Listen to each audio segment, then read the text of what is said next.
Hello guys, welcome back to my channel Ashu and record में आपका स्वागत है। मैं सेकंड पॉइंट लेकर आई हूँ जिसमें दयानंद और सरस्वती के बारे में और ज्योतिबा फुले के बारे में मैं बताऊंगी। आइए शुरू करते हैं वीडियो। दयानंद सरस्वती पर यूरोपीय संस्कृति और चिंतन का बिल्कुल प्रभाव नहीं पड़ा जो उन्हें दूसरे विचारकों से अलग स्थान दिलाता है था। तो राम मोहन राय ने उपनिषदों और बंकिम ने गीता पर बल दिया। राम मोहन राय ने उपनिषदों पर और बंकिम ने किस पर दिया था? गीता पर बल दिया था।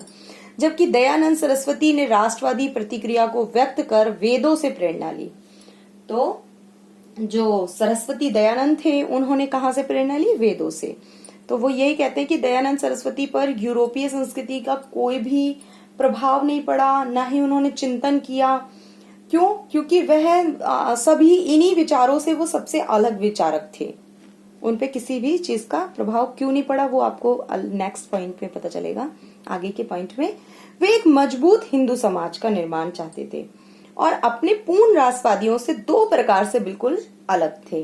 प्रथम, वे पश्चिमी विचारों से प्रभावित नहीं थे और एक पूर्ण स्वदेशी थे। तो वह पश्चिमी विचारों से उन्हें कोई भी फर्क नहीं पड़ता था, ना ही उनकी संस्कृति से, ना इंग्लिश अपने लाए मतलब की लैंग्वेज में। तो वो प्योर हिंदू कहते हैं उस तरीके के थे और वैसी ही उनकी विचारधारा थी। द्वितीय क्या है? दयानंद की प्रतिक्रिया परंपरागत धर्म ग्रंथों विशेषकर वेदों के साथ एक सृजनात्मक संवाद की शाखा थी। तो जो दयानंद की प्रतिक्रिया किसमें थी? धर्म ग्रंथों विशेषकर वेदों के साथ एक सृजनात्मक संवाद की शाखा थी। तो ये हमने पढ़ा दयानंद के बारे में। अब पढ़ेंगे हम ज्योतिबा फूले के बारे में।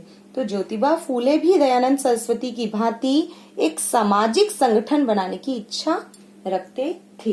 जो ज्योतिबा फूले थे वह भी समाज में सरस्वती की तरह ही सामाजिक संगठन बनाने की इच्छा रखते थे। नेक्स्ट पॉइंट है, सेकंड पॉइंट है, एक ऐसा संगठन जो व्यक्ति की योग्यताओं और क्षमताओं को उसके जन्म के बजाय व्यवसाय और धार्मिक स्तर पर प्रदर्शित करे। कि ये नहीं कि उसकी योग्यता क्या है, उसकी क्षमताएं उसके जन्म के बजाय व्यवसाय और धार्मिक स्तर पर प्रदर्शित करें। थर्ड पॉइंट है, उन्होंने तीन महत्वपूर्ण बिंदु गिनाए। प्रथम, ब्राह्मण प्रभुत्व की आलोचना करते हुए उन्होंने कहा कि हिंदू धर्म के माध्यम से ब्राह्मण ने अत्याचार को बढ़ावा दिया और शूद्रों पर वैचारिक आधिपत्य थोपा और शुद्धिकरण के अनेक अनुष्ठान सुझाए तथा अछूतों को निर्धन बना दिया। उन्होंने फर्स्ट पॉइंट ब्राह्मणों पर मतलब अपना वार किया। सेकंड उनका था लालची ब्राह्मण के चंगुल से दंपत्ति को बचाने का उदाहरण देते हुए उन्होंने कहा कि धर्म तारण शोषणकारी हिंदू धर्म से छुटकारा प्राप्त करने का एकमात्र व्यवहारिक उपाय है। नेक्स्ट उन्हें बोला फोर्थ कि फूले के लिए, ज्योतिबा फूले जो थे उनके लिए ईसाई जो था धर्म वो ब्राह्मणवाद से छुटकारा पाने का न केवल एकमात्र उपाय था अपितु मोक्ष प्रदान करने वाला धर्म भी था। फिफ्थ पॉइंट मुझे थोड़ा अच्छा नहीं लगा तो इसलिए मैंने उसे काट दिया है। नेक्स्ट उनका सिक्स पॉइंट है, उन्होंने कहा कि ब्रिटिश शासन एक गुप्त वरदान है जिसके माध्यम से ब्राह्मणों के प्रभुत्व को समाप्त किया जा सकता है। उनका प्राथमिक उद्देश्य ब्राह्मण प्रभुत्व को समाप्त कर समाज में शूद्रों को सम्मानजनक स्थान दिलाना था।